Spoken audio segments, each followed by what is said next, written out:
Assalamualaikum warahmatullahi wabarakatuh.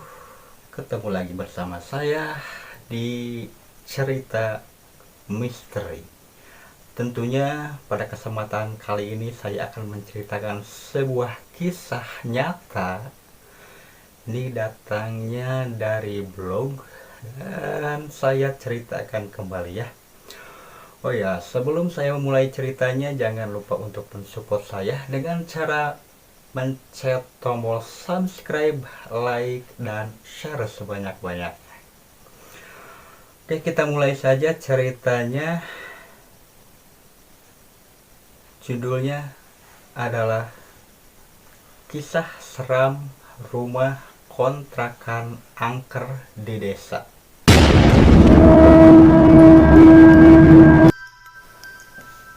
Ini adalah kisah nyata Hilmi dan teman-temannya sekantor saat dikirim keluar daerah oleh kantor dinas tempat mereka bekerja.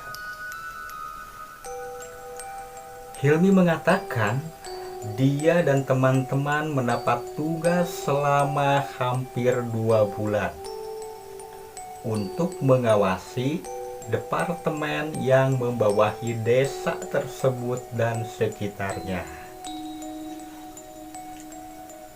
Saya bersama 6 rekan, 3 orang termasuk saya dari negara bagian yang sama dan 3 orang lainnya dari kantor pusat ditugaskan dalam satu area. Begitu tugas Hilmi. Namun kami akan membuat laporan kerja di kantor pusat yang ada di negara bagian tersebut. Untuk itu, kantor menyewa 2 kamar di sebuah rumah di desa sebagai akomodasi kami, kata Hilmi. Setelah sampai di desa tersebut, Hilmi dan teman-temannya masuk ke dalam rumah kontrakan yang telah dipersiapkan. Rumah tersebut berada dalam satu area dengan tempat tinggal pemilik kontrakan. Begitu masuk, mereka tidak langsung masuk kamar tidur masing-masing, tetapi melakukan briefing sebelum membahas administrasi dan logistik. Saat masuk ke kamar, ruangan terlihat sudah dirapihkan oleh pemilik rumah. Sebelum istirahat, Hilmi dan keempatnya melaksanakan sholat sunat 2 rakaat. Sedangkan seorang temannya yang non-muslim menguji dan memeriksa semua peralatan yang akan digunakan untuk keperluan tugas. Keesokan harinya, ke-6 orang tersebut menjalankan tugas sesuai bidangnya masing-masing, yang terbagi dalam 2 kelompok.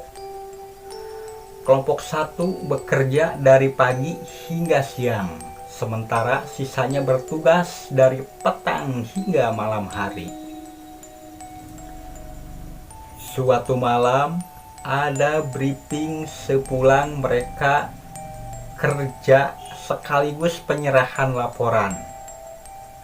Tetapi Hilmi tidak bisa hadir karena dia merasa tidak sehat.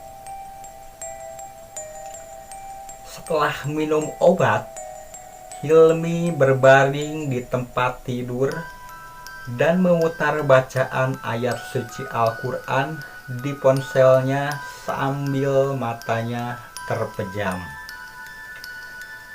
Tiba-tiba terdengar seperti suara geraman, diikuti bunyi cakaran dari jendela kaca yang menghadap ke kebun belakang kamarnya. Suara seram itu bersahut-sahutan dengan alunan Al-Quran, seolah-olah marah kepada Hilmi karena memutar bacaan ayat suci. Geraman dan cakaran tersebut seperti memperingatkan Hilmi agar menghentikan lantunan ayat suci Al-Quran yang sedang diputarnya. Bukannya gentar, Hilmi malah meningkatkan volume lantunan Al-Quran di ponselnya sampai makhluk itu mulai menyerah. Suara geraman dan bunyi cakaran itu berangsur-angsur merendah sebelum akhirnya menghilang. Tapi sebelum suaranya hilang, saya dengar suara keras seperti jeritan kesakitan, namun singkat. Begitu kata Hilmi. Hilmi pun menghela napas lega karena pengacau gaib itu akhirnya pergi, setidaknya untuk malam ini. Beberapa hari kemudian, Hilmi dan teman-temannya memutuskan untuk makan malam di warung Tom Yam yang tidak jauh dari rumah kontrakan. Kami memutuskan untuk berjalan kaki saja. Dalam perjalanan melintasi rumah tetangga yang ada di belakang kamar saya, kami mendengar suara orang tertawa dari arah kebunnya, kata Hilmi. Dari nada tawanya, Hilmi dan keempat temannya yang muslim tahu kalau itu bukanlah suara tawa manusia. Masalahnya suara tawa itu seolah bergerak mengikuti mereka. Suara tawa yang cukup bikin bulu kuduk merinding. Itu baru terhenti setelah mereka melewati batas tanah dengan sebuah rumah sebelum warung. Karena mendapatkan gangguan makhluk halus seperti itu, kami tidak memperdulikannya. Untungnya, ketika melintas lagi di depan rumah tetangga tersebut, tidak terdengar lagi sapaan seperti sebelumnya. Pukas Hilmi. Oke, cukup sekian ya pemirsa ceritanya. Jadi bisa diambil kesimpulan dalam sebuah cerita ini, cobalah untuk mendekatkan diri kepada Yang Maha Kuasa lagi, dan jangan takut akan hal-hal yang berbau mistis. Hadapi saja. Oke. Assalamualaikum warahmatullahi wabarakatuh.